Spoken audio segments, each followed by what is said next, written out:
নমস্কার বন্ধুরা, food divine বাংলাতে তোমাদের সকলকে অনেক অনেক স্বাগত জানিয়ে আজকের রেসিপিটা আমি শুরু করছি।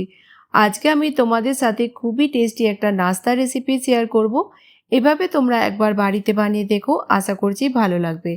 তো আজকের রেসিপির জন্য আমি এখানে নিয়েছি 3টে মিডিয়াম সাইজের পেঁয়াজকে পাতলা স্লাইস করে কেটে। পেঁয়াজ তোমরা তোমাদের প্রয়োজন মতো কম বেশি করে নিও। দিয়ে দিলাম এখানে 2টো কাঁচা লঙ্কা ছোট ছোট টুকরো করে কেটে। দিয়ে দেব ধনেপাতা কুচি, আর দেব এখানে একটা ডিম। লবণ দেব স্বাদ মতো। 1 চামচ দিয়ে দিলাম চিলি ফ্লেক্স, হাফ চামচ কাশ্মীরি রেড চিলি পাউডার, ঝালটা অবশ্যই কম বেশি করে নিও। দিয়ে দিলাম 1/4 চামচ হলুদ গুঁড়ো। ভালো করে মিক্স করে নেব। বন্ধুরা, আজকের রেসিপিটা তোমরা কোন গ্রাম থেকে বা কোন শহর থেকে দেখছো আমাকে কমেন্ট বক্সে অবশ্যই বলো। আর এই নাস্তাটা একবার হলেও বাড়িতে বানিয়ে দেখো, খেতে কিন্তু খুবই টেস্টি হয়। ভালো করে মিক্স করে নেওয়ার পর দিয়ে দেব এখানে হাফ কাপ বেসন।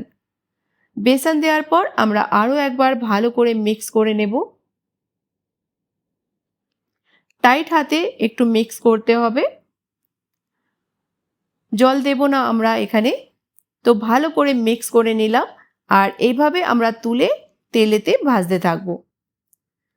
এবার প্যানেতে নিয়ে নেব তেল। তেল গরম হয়ে গেলে দিয়ে দেব আমরা এক এক করে এইভাবে পকোড়াগুলো।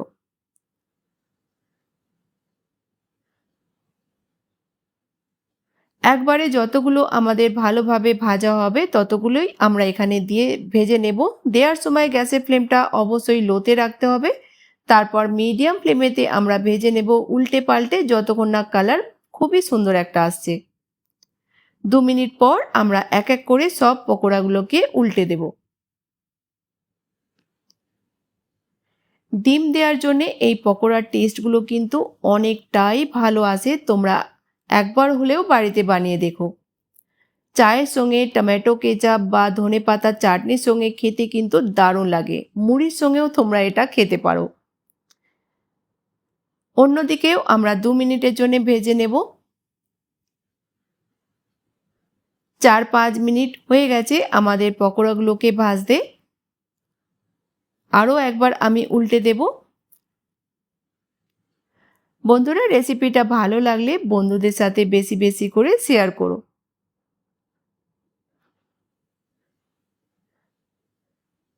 5-6 মিনিট হয়ে গেছে আমাদের পকোড়াগুলো। এবার কিন্তু খুবই সুন্দরভাবে ভাজা হয়ে গেছে, দেখেই বুঝতে পারছো।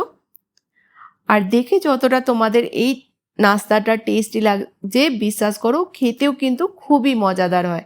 তোমরা একবার হলেও বাড়িতে বানিয়ে দেখতে পারো। তো চলো এবার আমরা তুলে নেব, আর এইভাবেই বাকি পকোড়াগুলো ভেজে নেব।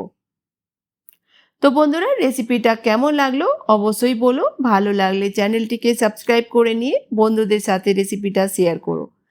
তো নতুন কোনো রেসিপির সঙ্গে আবার দেখা হবে। ততক্ষণ ভালো থেকো, সুস্থ থেকো।